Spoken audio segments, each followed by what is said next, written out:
Hey everybody, my name is Chris Wolfinger, and I'm a physical therapist and athletic trainer here with Rehab United Sports Medicine Physical Therapy. I'm here to talk to you today about a subject that means a lot to me, and that's the relationship, very important relationship between physical therapists and athletic trainers.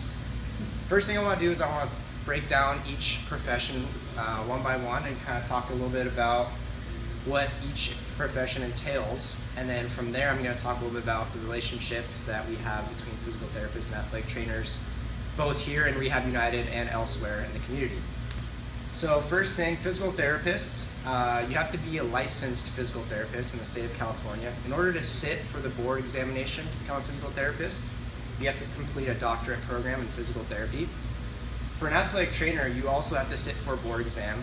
In order to sit for the board exam, you have to complete a bachelor's in science program with a certain amount of hours and clinical coursework in order to sit and become a certified athletic trainer.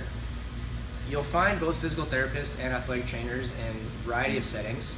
For example, physical therapists you'll find obviously in the clinic like we have here at Rehab United.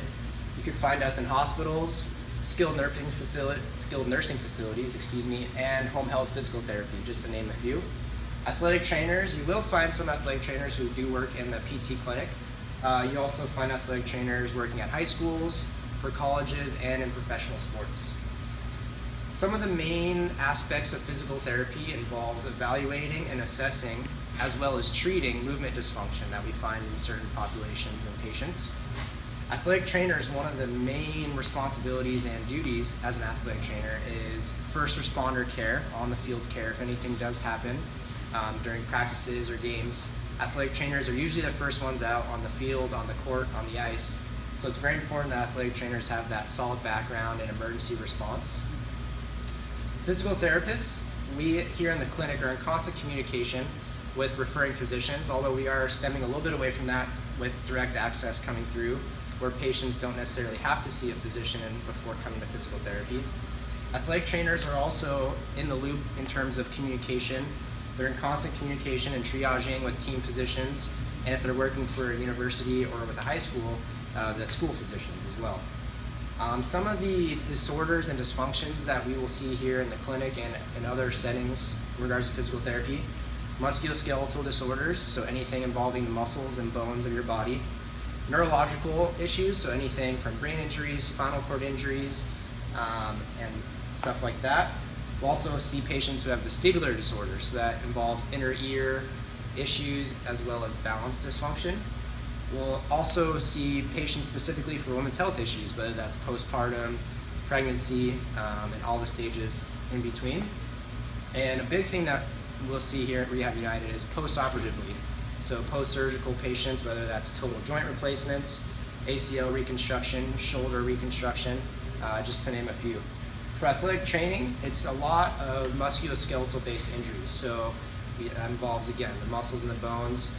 We also will see, as athletic trainers, we will see post-op. So if our athlete, for example, tears his or her ACL during a game, they will usually get that reconstructed by an orthopedic surgeon and come back to us. And it's important that we as athletic trainers and physical therapists work together, especially on the post-operative protocols, to make sure that our athletes are getting back as safely and quickly as possible.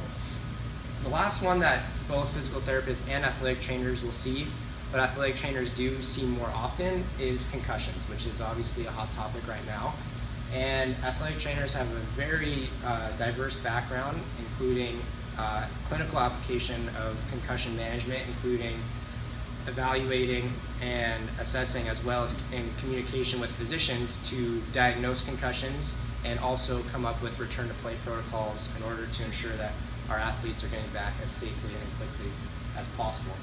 So that being said, by just listing off the differences, I also naturally came up with some similarities, which I think is really important to understand that both, although we do have some differences, it's important to acknowledge that we as physical therapists and we as athletic trainers need to continue to work together in order to provide care and rehabilitation for not only athletes but patients of all different populations.